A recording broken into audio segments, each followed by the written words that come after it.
चित्रकूट नगर में एक राजा रहता था। एक दिन वह शिकार खेलने जंगल में गया। घूमते घूमते वह रास्ता भूल गया और अकेला रह गया। थककर वह एक पेड़ की छाया में लेटा कि उसे एक ऋषि कन्या दिखाई दी। उसे देखकर राजा उस पर मोहित हो गया। थोड़ी देर में ऋषि स्वयं आ गए। ऋषि ने पूछा, तुम यहाँ कैसे आए हो? राजा ने कहा, मैं शिकार खेलने आया हूँ।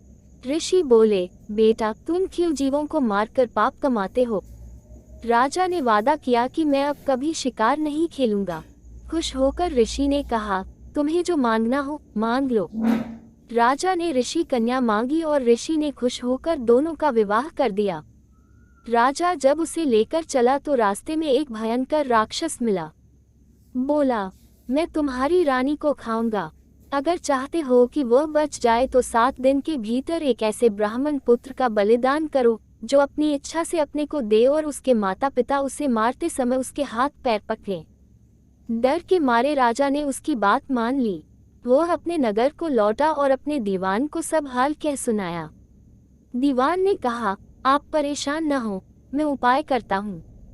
इसके बाद दीवान ने 7 बरस के बालक की सोने की मूर्ति बनवाई और उसे कीमती गहने पहनाकर नगर नगर और गांव गांव घुमवाया।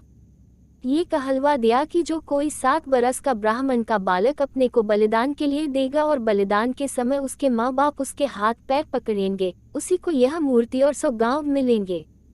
ये खबर सुनकर एक ब्राह्मण बालक राजी हो गया।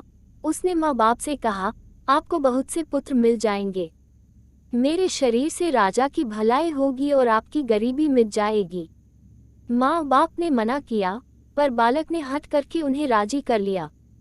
माँ बाप बालक को लेकर राजा के पास गए। राजा उन्हें लेकर राक्षस के पास गया। राक्षस के सामने माँ बाप ने बालक के हाथ पैर पकड़े और राजा उसे तलवार से मारने को हुआ। उसी समय बालक बड़े जोर से हंस पड़ा। इतना कहकर बेताल बोला, हे राजन, ये बताओ कि वह बालक क्यों हंसा? राजा ने फौरन उत्तर दिया, इसलिए कि डर के समय हर आदमी रक्षा के लिए अपने माँ बाप को पुकारता है। माता पिता न हो तो पीड़ितों की मदद राजा करता है। राजा न कर सके तो आदमी देवता को याद करता है। पर यहाँ तो कोई भी बालक के साथ न था। माँ बाप हाथ पकड़े हुए थे। राजा तलवार लिए खड़ा था और राक्षस भक्षक हो रहा था। ब्राह्मण का लड़का परोपकार के लिए अपना शरीर दे रहा था। इसी हर्ष से और अचरज से वह हंसा।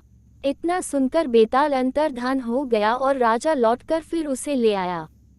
रास्ते में बेताल ने फिर कहानी शुरू कर दी।